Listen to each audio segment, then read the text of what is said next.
నమస్కారం. ప్రేక్షకులందరికీ శుభోదయం. ఈనాటి శక్తి శుభయోగం శీర్షికన దసరా శరన్నవరాత్రుల్లో రెండో రోజు సందర్భంగా సౌమ్య రూపంలో బాలా త్రిపుర సుందరీదేవి అలంకారంలో, శాక్తేయ రూపంలో బ్రహ్మచారిణి అలంకారంలో ఉన్న అమ్మవారి అనుగ్రహం పొందటానికి ఎటువంటి విధి విధానాలతో అమ్మవారిని ఆరాధన చేయాలో పరిశీలిద్దాం. ఈరోజు అమ్మవారు సౌమ్య రూపంలో బాలా త్రిపుర సుందరీదేవి అలంకారంలో భక్తులందరికీ దర్శనమిస్తుంది. లలితా అమ్మవారు భండాసురుడు అనే పేరు కలిగిన రాక్షసుడితో యుద్ధం చేస్తున్న సమయంలో ఆ రాక్షసుడికి ఉన్నటువంటి 30 మంది కుమారులను సంహరించటానికి లలితా త్రిపుర సుందరి అమ్మవారి హృదయం నుంచి బాలా త్రిపుర సుందరి అమ్మవారు 9 సంవత్సరాల బాలికగా ఆవిర్భవించింది. బాలా త్రిపుర సుందరి అమ్మవారు లలితాదేవి హృదయం నుంచి ఆవిర్భవించింది కాబట్టి ఎవరైతే బాలా త్రిపుర సుందరి అలంకారాన్ని దర్శనం చేసుకుంటారో, అమ్మవారిని ఆరాధన చేస్తారో వాళ్ళు ఇహలోక సర్వసంపదలు పొందటం మాత్రమే కాకుండా ఆత్మానందాన్ని పొందవచ్చు, పరలోక మోక్ష ప్రాప్తిని సిద్ధింపజేసుకోవచ్చు. ఈ బాలా త్రిపుర సుందరి అలంకారంలో అమ్మవారు వరద అభయహస్తాలతో భక్తులందరికీ దర్శనమిస్తూ ఉంటుంది. బాలా త్రిపుర సుందరీదేవి అనుగ్రహం సులభంగా పొందటానికి ఈరోజు ప్రతి ఒక్కరూ కూడా భండపుత్ర వధోద్యుక్త బాలా విక్రమనందిత అనే లలితా సహస్రనామంలో ఉన్న ప్రత్యేకమైన నామాన్ని వీలైనన్నిసార్లు స్మరించుకుంటూ బాలా త్రిపుర సుందరి అమ్మవారిని ఆరాధన చేయాలి. అలా చేస్తే అమ్మవారి విశేషమైన అనుగ్రహం కలుగుతుంది. అమ్మవారి ప్రీతి కోసం ఈరోజు బెల్లం పొంగలి నైవేద్యంగా సమర్పించాలి. అలాగే దసరా శరన్నవరాత్రుల్లో కుమారీ పూజ అనే పేరుతో బాలా త్రిపుర సుందరీ దేవిని ఆరాధన చేయటం అనాదిగా వస్తున్న సంప్రదాయం. 2 సంవత్సరాల నుంచి 10 సంవత్సరాల వయసు మధ్యలో ఉన్నటువంటి బాలికకు ప్రత్యేకంగా ఈ దసరా శరన్నవరాత్రుల్లో ఇంట్లో ఆడవాళ్ళు ఇంటికి పిలిచి ఆ బాలిక కాళ్లకు పసుపు రాసి, ఆ బాలికకు పరిమళ ద్రవ్యాలు రాసి, ఆ బాలికకు నూతన వస్త్రాలు బహూకరించి భోజనం పెట్టి ఆ బాలికను బాలా త్రిపుర సుందరీ దేవిగా భావించి పాదాలకు నమస్కారం చేసుకుంటే దాన్ని కుమారీ పూజ అనే పేరుతో పిలుస్తారు. ఎవరైతే దసరా శరన్నవరాత్రుల సందర్భంగా ఈ కుమారీ పూజ నిర్వహిస్తారో వాళ్ళు అమ్మవారి విశేషమైన అనుగ్రహానికి పాత్రులై కుటుంబంలో చక్కటి సర్వతోముఖాభివృద్ధిని సిద్ధింపజేసుకోవచ్చు. అలాగే ఈరోజు అమ్మవారు శాక్తేయ రూపంలో బ్రహ్మచారిణి అలంకారంలో భక్తులందరికీ దర్శనమిస్తుంది. బ్రహ్మచారిణి అంటే తపశ్చారిణి అని అర్థం, అంటే తపస్సును ఆచరించేది అని అర్థం. పరమేశ్వరుణ్ణి భర్తగా పొందటానికి హిమవంతుని కుమార్తె అయినటువంటి పార్వతీదేవి అనేక వేల సంవత్సరాలు కఠోర తపస్సును ఆచరించింది. అందుకే ఆ తల్లికి బ్రహ్మచారిణి అనే పేరు వచ్చింది. ఆ తల్లి 1000 సంవత్సరాలు ఫలములు మాత్రమే ఆహారంగా స్వీకరించి తపస్సు ఆచరించింది. 100 సంవత్సరాలు పచ్చి కూరగాయలు ఆహారంగా స్వీకరించి తపస్సు చేసింది. 3000 సంవత్సరాలు రాలిన ఎండుటాకులు మాత్రమే ఆహారంగా స్వీకరించి తపస్సు ఆచరించింది. అలా తపస్సు ఆచరించి పరమేశ్వరుణ్ణి ప్రసన్నం చేసుకుని వివాహం చేసుకున్నది కాబట్టి ఆ తల్లికి బ్రహ్మచారిణి అనే పేరు వచ్చింది. బ్రహ్మచారిణి దేవి అనుగ్రహం పొందాలంటే ఈరోజు ప్రతి ఒక్కరూ ఒక శ్లోకాన్ని చదువుకోవాలి. ఆ శ్లోకం ఏంటంటే దధానాకర పద్మాభ్యాం అక్షమాల కమండలు దేవి ప్రసీదతుమయి బ్రహ్మచారిణ్య ఉత్తమ. ఇది శ్లోకం. ఈ శ్లోకంలో ఉన్న అర్థం ఏంటంటే దధానాకర పద్మాభ్యాం అక్షమాల కమండలు, ఒక చేతిలో జపమాల ఒక చేతిలో కమండలము కలిగి ఉండి దేవి ప్రసీదతుమయి బ్రహ్మచారిణ్య ఉత్తమ. అలా ఉన్న బ్రహ్మచారిణి మమ్మల్ని అనుగ్రహించు అని ప్రార్థించడమే ఈ శ్లోకంలో ఉన్న అర్థం. కాబట్టి ఇలా సౌమ్య రూపంలో బాలా త్రిపుర సుందరీ దేవిగా, శాక్తేయ రూపంలో బ్రహ్మచారిణిగా అమ్మవారిని ఆరాధన చేయటం ద్వారా అమ్మవారి విశేషమైన అనుగ్రహానికి ప్రతి ఒక్కరూ సులభంగా పాత్రలమవుదాం. రేపటి శక్తి శుభయోగం శీర్షికన సౌమ్య రూపంలో గాయత్రీదేవి అలంకారంలో, శాక్తేయ రూపంలో చంద్రఘంటాదేవి అలంకారంలో ఉన్న అమ్మవారి అనుగ్రహం పొందటానికి ఎలాంటి విధి విధానాలు పాటించాలో పరిశీలిద్దాం. నమస్కారం.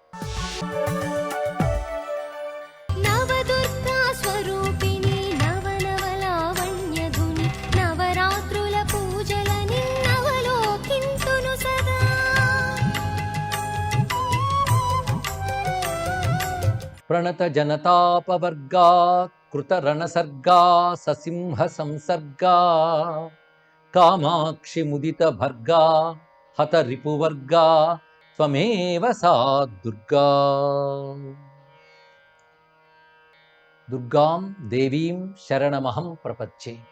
వైదికమైనటువంటి మంత్రంతో దుర్గాదేవిని జపించిన ధ్యానించిన దివ్య ఫలితం లభిస్తాయి. అసలు దుర్గా అనే నామానికే చాలా వైశిష్ట్యం ఉన్నది అని చెప్తూ దుర్గానామ అర్థ విచారాన్ని మహర్షులు అనేక రూపాలుగా మనకు అందించారు. ఏదైనా సరే తెలిసి చేసిన దానికి శక్తి ఎక్కువ గనక దుర్గానామానికి మనం అర్థం చెప్పుకుంటున్నాం. ఏది దుర్లభమైనదో, ఏది దుర్గమమైనదో అది దుర్గా. దుర్లభము అంటే అర్థం ఏంటంటే కష్టపడితే గాని దొరకనిది అని అర్థం. ఏ గొప్ప ఫలితమైనా కష్టపడితేనే దొరుకుతుందండి. బాగా చదివితే గాని అందులో ఉత్తీర్ణులం కాలేం. అంతేగాని సులభంగా ఉత్తీర్ణులు అవుతామంటే ఎలా అవుతాం? ఒక చదువులోనూ అంతే. అదేవిధంగా జీవితంలో ఏ సుఖం సంపాదించాలన్నా దానికి తగ్గ కష్టపడాలి. పైగా ఇంత కష్టపడి సంపాదించిన సుఖం ఎక్కువ కాలం ఉంటుందా? నిత్యమా, సత్యమా అంటే సందేహమే. అయితే నిత్యము, సత్యము అయినటువంటి శాశ్వతానందం, కైవల్యానందం, పరబ్రహ్మానందం ఉన్నదో అది పొందాలంటే ఇంకా ఎంతో కష్టపడాలి. అలా కష్టపడితే దొరికేది కనుక దుర్లభమైనటువంటిదే భగవతత్వం అని చెప్పబడుతుంది. అందుకే ఆ పరబ్రహ్మ తత్వము దుర్లభము. అంతేకాదు దుర్గమము. రెండవ అర్థం ఏంటంటే దుర్గమమైన దుర్గ. దుర్గమము అంటే అంతుపట్టనిది అని అర్థం ఇక్కడ. అంత తేలిగ్గా అంతుపట్టదు. పరతత్వం గురించి చెప్తే అంత తేలిగ్గా అర్థం కాదండి. భగవద్విషయం, పరమాత్మ తత్వం అంత తేలిగ్గా అర్థం కాదు. దానికి అనేక జన్మల పుణ్య విశేషం ఉండాలి. అటువంటి వారికి భగవతత్వంపై ఆసక్తి ఉంటుంది. ఆ ఆసక్తి ఉన్నవాడు మళ్ళీ సాధన చేస్తే భగవంతుని తెలుసుకునే ఆ శక్తి కూడా లభిస్తుంది. కనుకనే ఎంతో అంతుపట్టనటువంటి తత్వము. దీని గురించే ఉపనిషత్తు గొప్పగా చెప్తుంది. ఎన్ మనసా నమనుతే. మనస్సుతో చింతన చేయలేమండి. మనస్సుతో ఊహించలేనిది భగవతత్వం. యతోవాచో నివర్తంతే అప్రాప్య మనసా సహ. మనసు మాట కూడా దేనిని వర్ణించలేవో, ఇది ఇలా ఉంటుందని నిర్దేశించలేదో అటువంటిది ఆ పరతత్వము. సచ్చిదానందమే, సర్వవ్యాపకమే, సర్వోన్నతమైనటువంటి భగవతత్వం గురించి ఎంత చెప్పినా ఇలాగున వివరించలేను, చాలా స్వానుభవైక విద్యమే అని త్యాగయ్య అన్నట్లుగా అది అనుభవైక విద్యమే. అందుకే ప్రకాశ్యతే క్వాపి పాత్రే. ఎవరో కొద్దిమంది ధన్యులు, మహాత్ములు అనేక జన్మల పుణ్యము పండి ఈ జన్మలో గురువుని ఆశ్రయించి చక్కటి సాధన చేయడం వల్ల మాత్రమే తెలుసుకోగలరు. తేలిగ్గా తెలుసుకోలేనటువంటి తత్వం గనక బ్రహ్మజ్ఞానం తేలిగ్ కాదు. అందుకే బ్రహ్మ విద్యా స్వరూపము అంత తేలిగ్గా తెలియబడదు. సాధన వల్ల మాత్రమే తెలియబడుతుంది కనుక దుర్గమము అన్నారు ఇక్కడ. కనుకనే కష్టించితే గాని దొరకనటువంటిది, సాధన వల్ల మాత్రమే తెలియబడేది ఏదో అదే దుర్లభమైన, దుర్గమమైనది, అదే దుర్గా అని చెప్పబడుతుంది. ఇది ఒక అర్థం. ఇంకొక అర్థంలో దుర్గా అంటే అన్ని రకములను దుర్గతుల్ని తొలగించిన దుర్గా. దుర్గా అన్నప్పుడు దుర్గా శబ్దాన్ని దీర్ఘం ఉందండి. ఆ అని చివరికున్నదే అది హంతృవాచక అన్నారు. ఆ శబ్దము నశింపజేయని అర్థం చెప్తుందట. దేన్ని నశింపజేస్తుంది అంటే దుర్గం నాశయతి యా నిత్యం సా దుర్గా పరికీర్తిత. దుర్గమును తొలగించున్నది దుర్గా అని చెప్పారు ఇక్కడ. దుర్గము అంటే కష్టము, బాధ, ఆపద అని అర్థం. ఈ ఆపదల్ని, కష్టాలని, బాధల్ని తొలగించేదేదో దుర్గా. కనుక దుర్గా అనగానే ప్రధానంగా స్ఫురించవలసిన సామాన్యార్థం ఆపదల్ని తొలగించున్నది. విశేషమైన పరబ్రహ్మతత్వం అర్థం తర్వాత ఆలోచించవచ్చు. ముందు ఆపదలను తొలగిస్తుంది. విపత్తి వాచకో దుర్గా ఆకారో నాశవాచక అని చెప్పారు. దుర్గా అనే శబ్దము విపత్తులను తెలియజేస్తున్నది. ఆ చివరకు వచ్చే ఆకారము ఆ దుర్గతుల్ని నశింపజేస్తుందని అర్థాన్ని చెప్తుంది. కనుకనే త్వామాశ్రితానాం న విపన్నరాణాం అంటూ దేవి మహాత్మ్యంలో చెప్తున్నారు. అమ్మా, నిన్ను ఆశ్రయించిన వారికి విపత్తు అనేది ఉండదు తల్లి అని అర్థం. ఈ విధంగా ఆపదలను తొలగించిన దుర్గా. ఆపది కిం కరణీయం స్మరణీయం చరణ కమలం అంబాయాహ అని పెద్దలు ఈ మాటనే తెలియజేశారు ఇక్కడ. ఆపద కలిగినప్పుడు వెంటనే దుర్గా అని స్మరిస్తే చాలు ధన్యులమవుతాం. అసలు దుర్గతులు ఎన్ని రకాలు ఉంటాయంటే దుర్గా దైత్యే మహావిఘ్నే భవబంధే కుకర్మణి శోకే దుఃఖే చ నరకే యమదండే చ జన్మని మహాభయే చ రోగే చ శబ్దోయం హంతృవాచక ఏతాన్ హంచేవ యా దేవి సా దుర్గా పరికీర్తిత. దుర్గతులు అనేవి ఏవేవి ఉన్నాయి అంటే ఒకటి దైత్య బాధ. ఆసురీ శక్తుల వల్ల కలిగే బాధను దుర్గతి అని అంటారు ఇక్కడ. దుష్ట శక్తుల వల్ల వ్యక్తికి, సమాజానికి కలిగేటువంటి ఆపదలు ఏవైతే ఉంటాయో వాటిని దుర్గతులు అనాలి. అదేవిధంగా మహావిఘ్నే, ఏ పని చేయాలన్నా దేనిలోనూ ముందుకు వెళ్ళాలంటే మాటికి అడ్డుకునే వాటిని కూడా దుర్గతులు అంటారు. ఆ విఘ్నములకు కూడా దుర్గతులని పేరు. కుకర్మణి, కూడని పనులకు కూడా దుర్గతులు అని పేరు. ఇక శోకము, దుఃఖము, నరకము, యమదండము, మహాభయము, రోగము, వీటన్నిటికీ కలిపి దుర్గతులు అని పేరు. వీటన్నిటినీ ఎవరు నశింపజేస్తారో ఆ తల్లికి దుర్గా అని పేరు. దీన్ని బట్టి దుర్గాదేవిని ఆశ్రయిస్తే దైత్యబాధ తొలగిస్తున్నది, విఘ్నములు నశింపజేస్తున్నది, సంసార బంధాలను కూడా తొలగిస్తున్నది. కుకర్మలు అంటే చెడు కర్మలని తొలగించుతున్నది. చెడు కర్మలు అంటే అవతలి వారు మన పట్ల చేసేటువంటి ఈ చెడు కర్మలు కావచ్చు, మనం తెలియక చేస్తున్నటువంటి చెడు కర్మలు కావచ్చు, తెలిసి చేసే చెడు కర్మలు కూడా కావచ్చు. ఆ చెడు కర్మలు చెయ్యనివ్వకుండా చేస్తుంది. చేసిన చెడు కర్మలు దుష్ఫలితాలు ఇవ్వకుండా కూడా కాపాడుతుంది గనక ఆ తల్లి కుకర్మని నశింపజేయునది అని అర్థంలో కూడా దుర్గా శబ్దం చెప్పబడుతున్నది. అదేవిధంగా శోకము, దుఃఖము, నరకము, యమయాతన, మహాభయములు, రోగములు వీటన్నిటినీ తొలగిస్తున్నది. ఇంకా మనం వివేచన చేసినట్లయితే దుర్గా అంటే దుహు అనే శబ్దముతో ఏవైతే చెప్పబడుతున్నాయో వాటన్నిటినీ నశింపజేయదని అర్థం చెప్పుకుంటే సరిపోతుంది. దుహు శబ్దంతో ఏవేవి ఉన్నాయో ఒక్కసారి వెతుకుతాం. మొదటిది దుఃఖము. కమ్ అనే మాటకి అనుభవం అని అర్థం. దుఃఖము అంటే భరించలేనటువంటి అనుభవం ఏదవుతుందో దాన్ని దుఃఖం అంటారు. అదేవిధంగా దుర్గతి, దురాచారము, దుష్టత్వము, దురితము ఎన్ని వచ్చాయో చూడండి ఇక్కడ. దుర్మార్గము, ఇవన్నీ కూడా భరించలేని బాధలు. దురితం అంటే పాపం.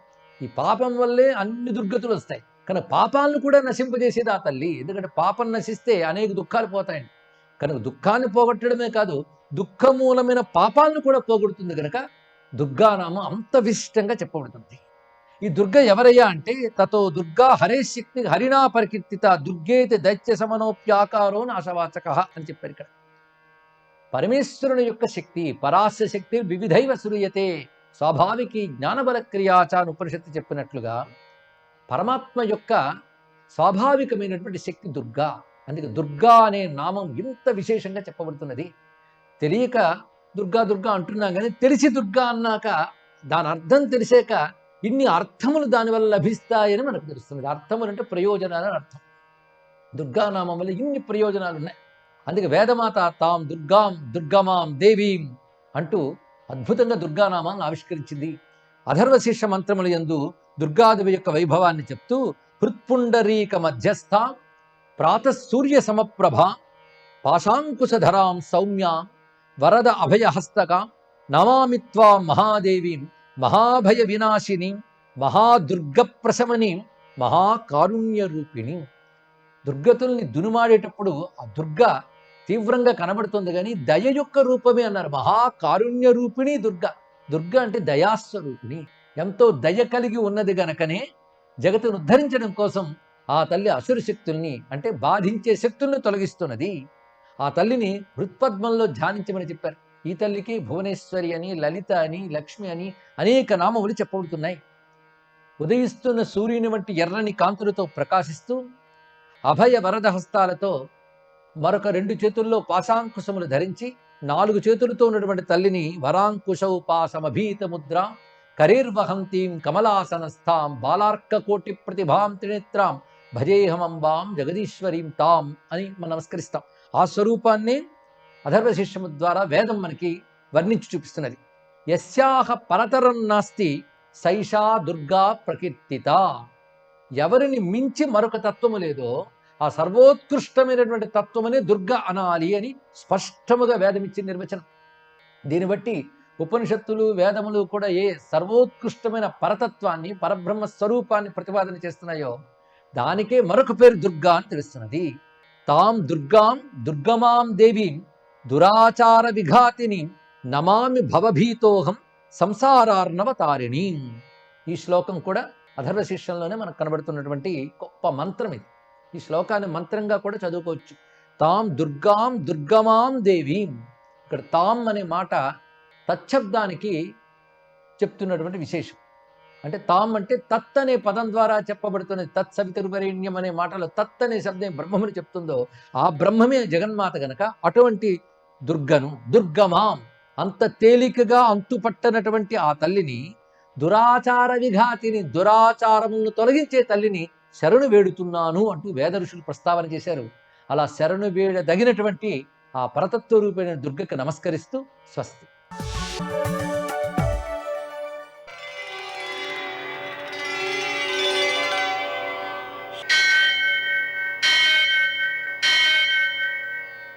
సహస్రశీరుషం దేవం విశ్వాక్షం విశ్వశంభువం విశ్వం నారాయణం దేవమక్షరం పరమం పదం విశ్వతః పరమాం నిత్యం విశ్వం నారాయణగుం హరిం विश्वमेवेदं पुरुषस्तद्विश्वमुपजीवति पतिं विश्वस्यात्मेश्वरं शाश्वतं शिवमच्युतं नारायणं महाज्ञेयं विश्वात्मानं परायणम्।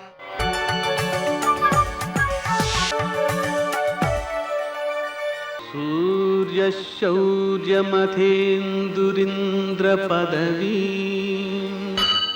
सन्मङ्गलं मङ्गलम्। ध्येयः सदा सवितृमण्डलमध्यवर्ती नारायणः सरसिजासनसन्निविष्टः केयूरवान् मकरकुण्डलवान् किरीटी हारी हिरण्मयोपुः धृतशङ्खचक्रः। నేటి కాలమాన విశేషాలను గమనిద్దాం. స్వస్తి శ్రీ చంద్రమాన శార్వరినామ సంవత్సరం, దక్షిణాయనం, శరదృతువు, నిజాశ్వయుజ మాసం, శుక్లపక్షం, ఆదివారం. సూర్యోదయం 6:13 సూర్యాస్తమయం 5:49. తిథి విధియ సాయంకాలం 5:31 వరకు. నక్షత్రం స్వాతి ఉదయం 8:52 వరకు. మరల విశాఖ నక్షత్రం తెల్లవారుజామున 6:08 వరకు. వర్జం మధ్యాహ్నం 1:50 నుంచి 3:15 వరకు. దుర్ముహూర్తం సాయంకాలం 4:16 నుంచి 5:03 వరకు. అమృతకాలం రాత్రి 10:20 నుంచి 11:45 వరకు. రాహుకాలం ఆదివారం కాబట్టి సాయంకాలం 4:30 నుంచి 6 గంటల వరకు. అష్టకవర్గ రీత్యా శుభప్రదమైన సమయం ఉదయం 10:50. నేటి విశేషం శరన్నవరాత్రులలో 2వ శుభదివసం. ఈ రోజున మనం బాలా త్రిపుర సుందరి అలంకారంలో అమ్మవారిని చూస్తాం. అదేవిధంగా చక్కని సౌందర్యవంతమైనటువంటి లేత ఎరుపులో ఉండేటువంటి వస్త్రాన్ని ధరింపజేస్తాం. ఉప్పు పొంగలి నివేదన చేస్తాం. అమ్మవారి యొక్క అనుగ్రహం కోసం బాలా పూజ చేయడం, అలాగే ఉదయకాలం పూజ చేసినప్పుడు బాలభోగం అనే పేరుతో నివేదన చేసి ఆ ప్రసాదాలు అమ్మవారికి నివేదన చేయడం, చేసిన తర్వాత పిల్లలందరికీ కూడా పెట్టడం అన్నమాట. ఆ విధంగా చేయడం ద్వారా వారిలో భక్తిభావం, ఆ భావనలు చిన్నప్పటి నుంచి కూడా వృద్ధి చెందడం ద్వారా సమాజానికి ఉపకరించేటువంటి జనులుగా వాళ్ళు తయారవుతారు. నేటి ఆణిముత్యాలు.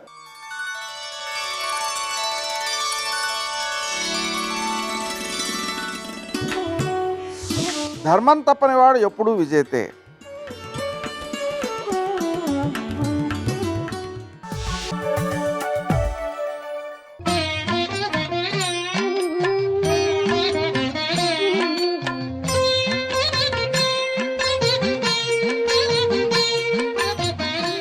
ఓం నమో నారాయణాయ, ఓం నమః శివాయ, శ్రీమాత్రే నమః. దసరా శరన్నవరాత్రి మహోత్సవాలలో 2వ రోజున బాలా త్రిపుర సుందరీ దేవిగా అలంకరించేటువంటి సంప్రదాయం లలిత అమ్మవారి యొక్క హృదయం నుంచి 9 సంవత్సరాల కన్యగా బాలా త్రిపుర సుందరీ దేవి అవతరించి భండాసురుడు అనేటువంటి రాక్షసుణ్ణి సంహరించింది. అంతేకాకుండా బాలా మంత్రం అనేటువంటిది సమస్త మంత్రాలలో కూడా గొప్పది. శ్రీ విద్య ఉపాసకులకు మొదట బాలా మంత్రాన్నే ఉపదేశిస్తారు. ఎందుకంటే లలిత అమ్మవారు ఉండే పవిత్ర శ్రీచక్రంలో మొదట ఆమ్నాయం అంటే వరుస ఉండేది పవిత్రవంతమైన బాలాదేవియే. బాలా త్రిపుర సుందరీ మాతను ఎర్రటి మందార పూలతో పూజ చేసి ఎర్రటి ఫలాలు నివేదన చేసి ఎవరికైనా సరే పంచినట్లయితే అంతఃశత్రు బాధల నివారణతో పాటుగా భండపుత్ర వధోద్యుక్త బాలా విక్రమ నందిత అంటూ ఆమెను గనక ధ్యానం చేసినట్లయితే అన్ని విధాల శ్రేయోదాయకవంతమైన ప్రభావంతో మన జీవితాన్ని గడపడానికి ఆస్కారం ఉంది. బాలా త్రిపుర సుందరి దేవిని ఎవరైతే ఆరాధన చేస్తారో వారికి ఐశ్వర్యం, అభీష్ట సిద్ధులు కలిగి తీరుతాయి అంటోంది శాస్త్రం. సర్వే జనా సుఖినో భవంతు.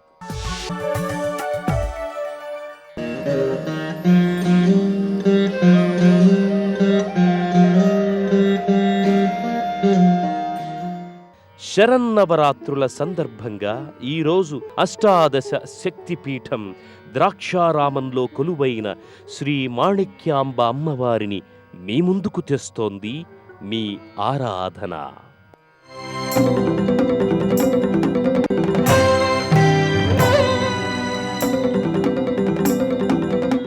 దక్ష ప్రజాపతి ఈ క్షేత్రాన యజ్ఞం చేయటం వల్ల ఈ క్షేత్రం దక్షవాటికగా, దక్షారామంగా, కాలక్రమంలో ద్రాక్షారామంగా రూపుదిద్దుకుంది. అతి పురాతనమైన ఈ ఆలయాన్ని క్రీస్తు శకం 892 నుంచి 922 సంవత్సరం వరకు వేంగి రాజ్యాన్ని పాలించిన తూర్పు చాళుక్య రాజవంశానికి చెందిన చాళుక్య భీముడు నిర్మించినట్లు చారిత్రక ఆధారాల ద్వారా తెలుస్తోంది. ఉక్షాధీసుతురంగం హీరవలక్షాంగం ధృతసారంగం పక్షీంద్ర ధ్వజపూజిత పాదమౌఘ్నఘం దివిజోవఘ్నం నక్షత్రే సవతం సంస్వాశ్రిత సంతానం సుఖసంధానం దక్షారామనివేశం ప్రణమత భీమేశం కరుణావేశం. గర్భాలయంలో నిత్యము స్వామివారికి జల ఫల పాలాభిషేకాలు నిత్యము జరుగుతూ ఉంటాయి. అష్టాదశ శక్తిపీఠాలలో ద్వాదశ శక్తిపీఠంగా విరాజిల్లుతున్న మాణిక్యాంబ అమ్మవారి ఆలయ సందర్శనం బహుజన్మల పుణ్యఫలంగా భక్తులు చెబుతారు. ఇక్కడ కొలువై ఉన్న మాణిక్యాంబ అమ్మవారు భక్తుల కోరికలు సఫలీకృతమయ్యేటట్లు దీవిస్తారని భక్తులు విశ్వసిస్తారు. ఇక్కడ స్వామి స్వయం భూ అయి ఉన్నాడు. పేరు భీమేశ్వర స్వామివారు. స్వామివారు శుద్ధ స్ఫటికలింగం స్వయం వ్యక్తం. దక్షుడు యజ్ఞం చేయడానికని చెప్పి తలబెట్టుకుని శంకరుడు ప్రార్థిస్తాడు. శంకరుడు తపస్సులో ఉండి మేనమోచ చూడ్డు. కోపం వచ్చి నిరీశ్వర యాగం అని చెప్పి ఒక నిర్ణయం చేసుకుని ఈశ్వరుని ఆహ్వానించకుండా అందరినీ ఆహ్వానించాడు. తదుపరి ఈ శచీదేవి భర్తడికి నా తండ్రి యజ్ఞం చేస్తున్నాడు, నేను పోతాను అంటే పిల్లలు వెళ్ళొద్దు అని చెప్తాడు. కాదు అని బలవంతం పెడితే ఈ నందీశ్వరుని చండీ భృంగి ప్రథమగణాన్ని ఇచ్చి పంపుతాడు. ఇక్కడికి పంపితే ఇక్కడ వస్తుంది ఆమె. ఎవరు దక్షుడు కానీ భార్య తల్లి కానీ తమ్ముళ్ళు కానీ ఎవరు కూడా మాట్లాడరు. అవమానం పొంది పుట్టింటికి వెళ్ళలేక అత్తింటికి వెళ్ళలేక తన యొక్క ఎడమకాల బుడగన వేలు చేత యోగాకి పుట్టించి దగ్ధమైపోతుంది. అయిన విషయం శంకరుడు తెలుసుకుని జటాచూడు నేలను వేసుకొట్టి వీరభద్ర సృష్టించి దక్షజ్ఞ నాశనం చేసి దక్షిణ వదిలి చెప్తాడు. ఆ ప్రకారం వీరభద్రుడు చేసిన తర్వాత కూడా ఆ యొక్క బాధ తట్టుకోలేక ఆ శచీదేవి యొక్క మృతదేహాన్ని బుధం వేసుకుని విడతాళం చేస్తూ ఉంటే ముక్కోడు దేవతలు అంతా కలిసి శ్రీమహావిష్ణువు ప్రార్థిస్తారు. స్వామి శంకరుడు కష్టం వచ్చింది కాబట్టి మీరు కాపాడబోతే ప్రణవం వచ్చేలా ఉందంటే ఆ శంకరుడు తెలియకుండా ఆ శ్రీ మహావిష్ణువు తనకు సదస్సుచకం చేత ఆ శచీదేవి యొక్క మృత శరీరాన్ని 18 గంటలా భాగిస్తాడు. వాటిలోనే మన భారతదేశంలో శ్రీరంగం మొదలుచుకుని మన కాశ్మీర్ దగ్గర పడ్డాయి. అష్టాదశ పీఠములు ఉంటారు. దాంట్లో 12వ పీఠం మాణిక్య దక్షవాటికే. ఆ మాణిక్యం అంటే ఆ శచీదేవి యొక్క నాభిస్థానాన్ని సంస్కృతం నాభిని బొడ్డుని మాణిక్యం ఉంటారు. అది కనబడి స్వయం వ్యక్తమైంది. దాన్ని మన ఆదిశంకరాచార్యుల వారు పునఃప్రతిష్ఠ చేసి సాలగ్రామశిల మీద శ్రీచక్రం మీద నిర్మాణం చేశారు. అంటే ఈ 18 పీఠాల్లో కూడా ఎక్కడ కూడా మీ సాలగ్రామశిల మీద శ్రీచక్రం మీద కనబడదు, ఇక్కడే కనబడుతుంది.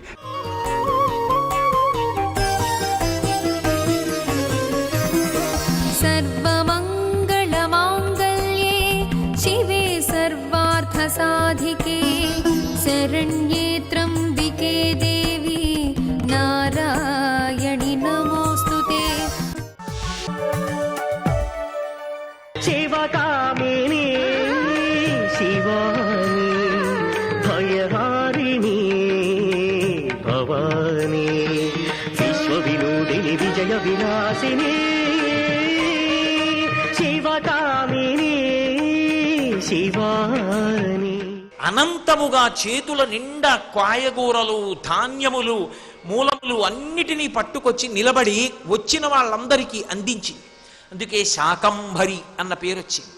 అంటే భూమిలోంచి పంట పండే వరకు వీళ్ళు బ్రతకలేరని ఆ తల్లి అప్పటికప్పుడు శతాక్షి స్వరూపాన్ని పొంది కన్నుల వెంట వర్షధారలు కురిపించింది. కనకదుర్గమ్మని శాకంభరిగా అలంకారం చేస్తే వర్షాలు పడుతూ ఉంటాయి. కారణం ఏమిటంటే ఆమె యొక్క అనుగ్రహ శక్తి అటువంటిది. శాకంభరి అప్పటికప్పుడు తినడానికి వెంటనే పెట్టేసింది. ఇది అమ్మ లక్షణం. మీరు ఎప్పుడైనా గమనించండి, ఆకలి కేక ఎవరికి వినపడుతుంది అంటే అమ్మకి వినపడుతుంది. భార్యాభర్తలు ఇద్దరూ కూర్చుని మాట్లాడుకుంటుంటే పిల్లవాడు అమ్మా అన్నాడు అనుకోండి, వాడికి ఆకలేస్తుంది ఎలా ఉందండి అనో, లేకపోతే ఉయ్యాల్లో పిల్లాడు ఏడుస్తున్నాడనో ముందు తల్లికి వినపడుతుంది. ఏడుస్తున్నట్టున్నాడని ఎడుతుంది, వాడు నిజంగా ఏడుస్తుంటాడు. అమ్మకి బిడ్డడి ఆకలి వినపడుతుంది, తెలుస్తుంది. అది అమ్మ యొక్క సమర్థత అండి. లోకంలో అమ్మ లాంటి మూర్తి ఎక్కడ ఉంటుంది? కన్నుల ముందు రాశీభూతమైన పరబ్రహ్మము అమ్మ. చిన్నతనంలో కడుపు నిండా పాలు తాగేస్తే ఈ పాల సారిక ఇలా కట్టి చెవిదాకా వెళ్ళిపోతే గాఢ నిద్రలో ఉన్న పిల్లవాడి చెవిలో పాలున్నాయనుకుని లోపలికి వెళ్ళిపోయినటువంటి చీమ కుట్టి వాడికి బాధ కలిగితే నోరు విప్పి చెప్పడం చేత కాక ఏడుస్తుంటే ఆమె ఏం చదువుకుందని ఉండదు. పిల్లవాడు గుక్క పట్టి ఏడుస్తుంటే ముందు చేసే పని స్తన్యం ఇచ్చి పాలు ఇవ్వాలనుకుంటుంది. వాడు పాలు తాగకుండా ఏడుస్తుంటే ఎలా తెలుస్తుందో? ఆమె ఏం చదువుకుందితో సంబంధం లేదు. పిల్లవాడి చెవిలోకి చీమ వెళ్ళిందా ఏమి అని పరిగెత్తుకెళ్ళి ఏదో పట్టుకురాదు. తన చీర కొంగు తిరిపెట్టి నోట్లో పెట్టుకుని ఆ తడితో ఉన్నదాన్ని గబగబా ఇలా తిరిచేసి పరమ ప్రేమతో ఆ చెవి దొప్ప ఒత్తిగిలించి లోపల తిప్పి ఆ చీమని తీసేస్తుంది. ఆ చీర కొంగు చివర తిరిగి చీమ పట్టి పైకొచ్చేస్తే చీమని చూసి కళ్ళమ్మ నీళ్లు పట్టుకుని నేను చచ్చిపోయాను రా కన్నా అంటుంది. నేను గమనించలేదురా నీ చెవిలోకి చీమ వెళ్ళడం అంటుంది. స్త్రీమూర్తి లాంటి ప్రాణి, అమ్మ లాంటి వ్యక్తి, ఆడతనం లాంటి నిండుతనం లోకంలో ఎక్కడుంది? ఈ జాతి రెండు చేతులెత్తి నమస్కరించింది. అందుకే మాతృదేవో భవ అని గౌరవించింది.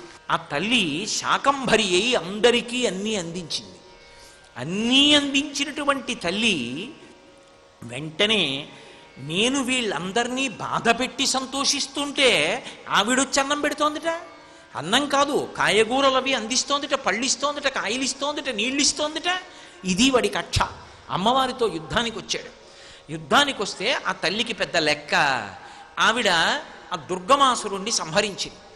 దేవతలు, ఋషులు, మనుష్యులు ప్రార్థన చేశారు.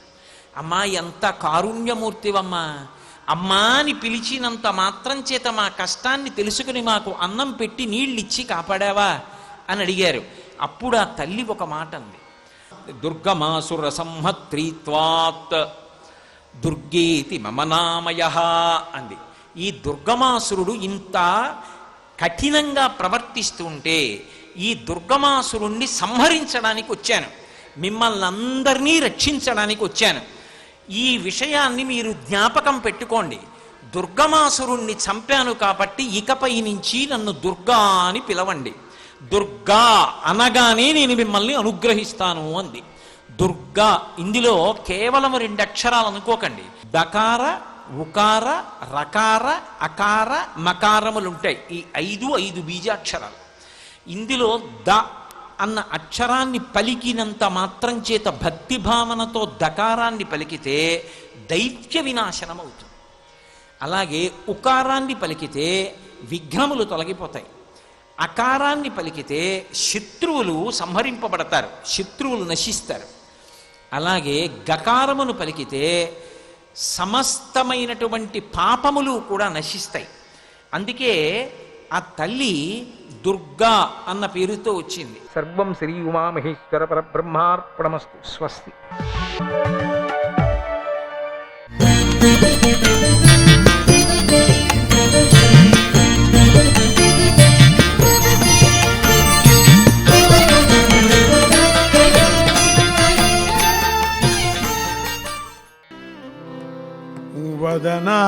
వదనారవిందవక్షో వదనారవిందవక్షో వామాంకతటి వశం వదీభూత వామాంకతటీ వశం వది భూత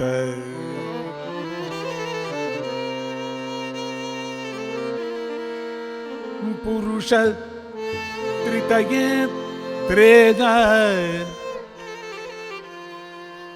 పురుష త్రితయే త్రేద పురంద్రి రూప త్వమేవ కామాక్షి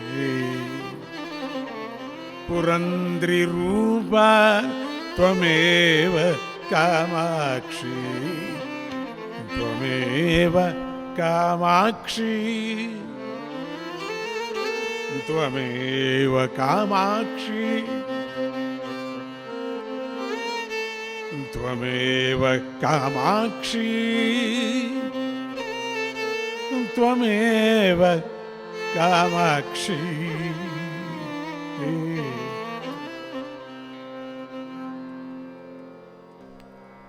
అమ్మా, నువ్వే ముగ్గురు పురుషులు అంటే బ్రహ్మదేవుడి యొక్క ముఖ కమలంలోనూ సరస్వతిగాను ఉన్నావు తల్లి.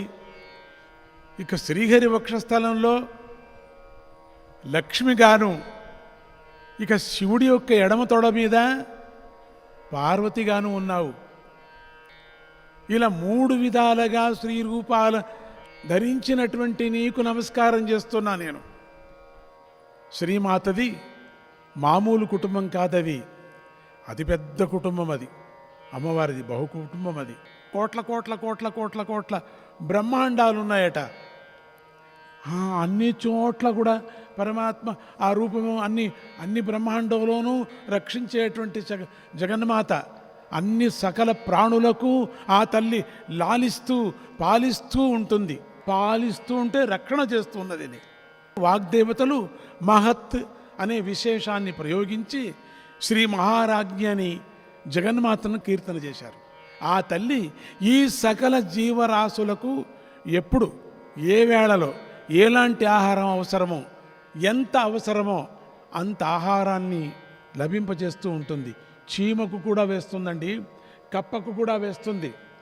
బ్రహ్మదేవుణ్ణి సృష్టించి సృష్టి కార్యము చేయమని చెప్పి నియమించింది. విష్ణువుని సృష్టించి జీవులను పాలిస్తూ పోషిస్తూ ఉండమని ఆజ్ఞాపించింది. ఆవిడ సృష్టినే, వీళ్ళు ముగ్గురు కూడా ఆవిడ సృష్టినే. శివుణ్ణి సృష్టించి లయకార్యం నిర్వహించమని ఆదేశించింది. ఆ శక్తినే లేకపోతే వారు పనులంతా నిర్వహించలేరు కదా. తానే 3 శక్తులుగా ప్రకటమై వారి చెంత చేరుకుందట.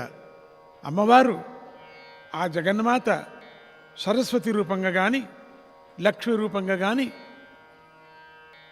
శివ రూపమైనటువంటి పార్వతీ రూపంగా కానీ అక్కడ చేరుకుంది. వాళ్ళ దగ్గర ముగ్గురు దగ్గర చేరుకుంది. వారి చెంతనే దగ్గరుండి వాళ్ళతో పని చేయించుకుంటూ వచ్చింది. లోకంలో ఊహించరాని ఘటనలు, వింతలు, అద్భుతాలు జరుగుతున్నాయంటే అవి తల్లి మహిమ వల్లే జరుగుతున్నాయి. దయగల ఆ తల్లి తన బిడ్డలు చేసినటువంటి తప్పులను బయటికి చెప్పుకోకుండా కడుపులోనే పెట్టుకుంటుందట, కడుపులో దాచుకుంటుందట. పిల్లవాడు అభివృద్ధికి రావాలా అని పరితపిస్తుందట. పిల్లల యొక్క చెడు మార్గంలో నడిచినప్పుడు అమ్మ ఏం చేస్తుంది? అమ్మ ఒకవేళ వాళ్ళు తప్పు తెలుసుకొని క్షమించమని అడిగితే అమ్మ క్షమించేస్తుంది. మళ్ళీ ఎంత చెడ్డవాడైనా క్షమించేస్తుంది. ఆ మొద్దుబావును కూడా దారిలో పెడుతుంది నిదానంగా. ఆ జగన్మాత మొద్దుబారిన వాడిని కూడా పెడుతుంది. ఇలా అందరినీ క్రమశిక్షణలో పెట్టడానికి ఒక కారణం కూడా ఉంది. ఏంటది కారణం? అమ్మకు ఒక కారణాన్ని అనుసరిస్తుంది, ఆ జగన్మాత ఒక కారణాన్ని అనుసరిస్తున్నది. తానే సృష్టి చేసుకున్నటువంటి ఒక కారణం వేద ధర్మాన్ని పాటించాలి. అమ్మనే వేసుకున్నది. ఇది నేను రాసిన పుస్తకం, ఇది నేను సంకల్పించినటువంటి డైరీ, నేను సంకల్పించినటువంటి ఒక గెర, నేను సంకల్పించినటువంటి ఒక శాసనము. దీని ప్రకారమే జరగాల. వేద ధర్మశాస్త్ర ప్రకారంగా జరుగుతూ ఉన్నది. చెప్పినట్లుగానే నడుచుకోవాలి అని చెప్పి అమ్మ ఒక నియమాన్ని మనకు ఏర్పాటు చేసింది. అందరూ ఇట్లానే నడుచుకోండి మీరు, నేను వచ్చి చెప్పలేనేమో, అందుకని మీకు ఇది ఇచ్చాను, వేద ధర్మ మార్గంలో నడుచుకోండి మీరు, దాని ప్రకారం నడుచుకోమని శాసించింది. అందుచేత మనం ధర్మాన్ని అనుసరించి జీవితాన్ని మనమంతా కూడా చక్కదిద్దుకోవాలి. మనం మోక్షం మీద ఆసక్తి కలగటం అనేటువంటిది ఇంకా అరుదు, దుర్లభం. చాలామందికి రానే రాదు, భక్తి పుట్టదు చాలామందికి. మోక్షం మీద ఆసక్తి కలగటం ఈ మనుషులకి చాలా అపురూపం, రానే రాదు. చాలామంది తమాషకు కూడా అనరు మోక్షం కావాలన్నా, కానీ ఆ కోరిక నెరవేర్చుకోవటానికై మనమంతా సద్గురువుని ఆశ్రయించటం ఇంకా దుర్లభమట. అందుకని గురువు దొరికేది దుర్లభం, దొరికిన తర్వాత వదలకూడదు. అమ్మవారు చెప్తున్నది ఇక్కడ, నేను కాదు చెప్పేది. ఆ రాజరాజేశ్వరి మాతను శరణు వేడటం వల్ల ఈ మూడు కూడా లభిస్తాయి మనకు. అమ్మవారు భక్తుడి కోరిక తీర్చటమే కాదు, దాంతోపాటు మేలు చేసేది ఏదో ఎంతో ఎంతో దాన్ని ఇచ్చి అనుగ్రహిస్తుందాం. మేలు చేస్తూ చేస్తూ ఏదో ఇచ్చి అనుగ్రహిస్తుంది.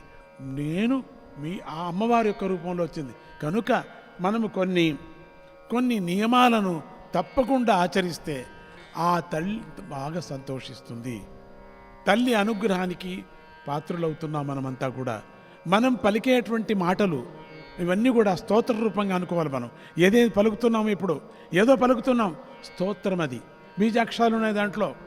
ఇక మనం చేసేటువంటి చేతులతో అన్నీ ఏదేదో ఆక్షన్ చేస్తున్నాం, అన్ని ముద్రలే.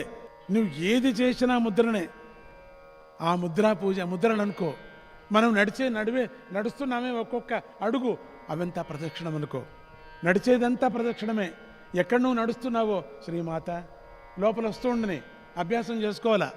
మనం ఎప్పుడూ దుఃఖమే దుఃఖమే దుఃఖమే, ఇవన్నీ శాశ్వతం కాదు. మనకు మన చుట్టూ ఉండేది ఏది కాదు, జ్ఞాపకం పెట్టుకోండి. దాని గురించి ఎందుకు అంత యోచన చేస్తారు? అందుకని మనని గురించి మనం యోచన చేసుకోవాలి. ఇప్పుడు జాగ్రత్త పడాలి.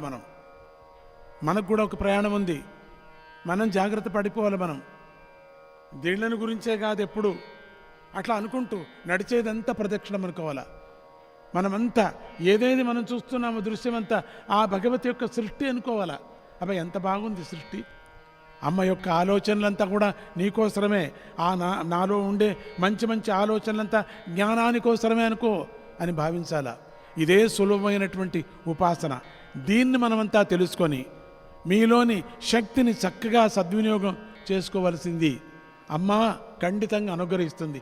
అమ్మను అమ్మా అమ్మా అని పిలుస్తూ ఉండండి. శ్రీమాత అనేక కోటి బ్రహ్మాండాలను ఎట్లా పాలిస్తున్నదో, ఎట్లా రక్షిస్తున్నదో, అలాగే మన లోపల కూడా మన బయట కూడా ఎట్లా రక్షిస్తుందో లోపల కూడా అదే రక్షిస్తుంది. మన దేహంలో ఉన్నటువంటి ఆయా స్థానాల్లో దేవతలంతా ఉన్నారు. ఆ దేవతలకు ఒక్కొక్క చక్రం కూడా ఉన్నది. ఈరోజు శ్రీచక్రాన్ని ఏ రీతి చూస్తున్నాము, శరీరంలో అన్ని శ్రీచక్రాలు ఉన్నాయి, కొన్ని కోటి శ్రీచక్రాలు ఉన్నాయి. అన్ని గ్రంథి, విష్ణు గ్రంథి అని అంటున్నాం మనము, అన్ని గ్రంథి, శివగ్రంథి, ఇవన్నీ కూడా అనువే. ఆ మూలాధార నుంచి సహస్రం వరకు ఉండేటువంటి ఈ ప్లెక్సస్, ఇవన్నీ నర్వ్ సిస్టమ్స్ అంతా కూడా ఆ చక్రాలే.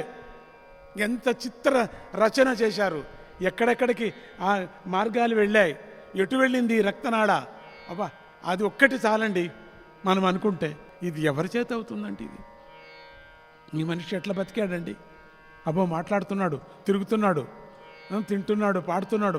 ఎంత బాగుంది ఇది, ఎంత అద్భుతమైన సృష్టి.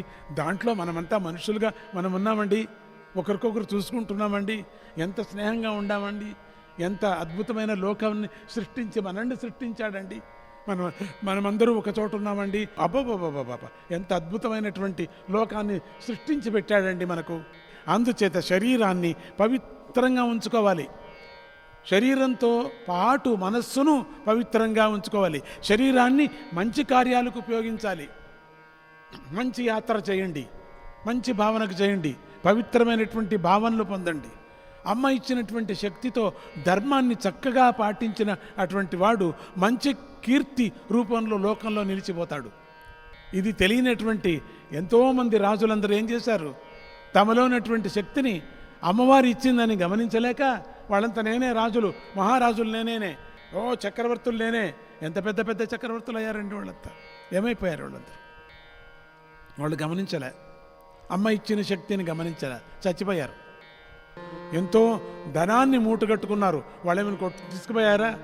ఎంత ధనం సంగ్రహించారు వాళ్ళు, ఒక్కటి తీసుకుపోలేదు, అంతా పారేసిపోయారు. వాళ్ళంతా అనుభవించలేదు వాళ్ళు. నాలోని శక్తి కూడా అమ్మదే. అమ్మే నన్ను నడిపిస్తుంది అని మనం తెలుసుకోలేకపోతున్నాము. అందుకని వాళ్ళందరూ అపకీర్తి పాలయ్యారు, ఆ రాజులందరూ కూడా. కనుక నిరంతరము అమ్మ మీద ధ్యాసము నిలపాల. మనం అమ్మ చూపించినటువంటి మార్గంలో మనమంతా నడుచుకోవాలా. ఎలాంటి ఇబ్బందులు కూడా, కష్టాలు కూడా మనకు కలగవు. కలిగినప్పుడు కూడా మనం అమ్మనే సాక్షి అనుకోవాలా. అలాంటి వారి కుటుంబం యొక్క మంచి చెడ్డలంతా కూడా అమ్మవారే చూసుకుంటుంది. వాళ్ళనే అటువంటి సద్భక్తుల యొక్క సత్కీర్తి నిలిచిపోయేలాగా కూడా చేస్తుంది. ఆ భక్తులు కీర్తి నిలిచిపోయేటట్టు చేస్తుంది, ఆనందపడుతుంది. వారు పడినటువంటి శ్రమకు తగిన ఫలాన్ని కూడా అమ్మ అందిస్తుంది.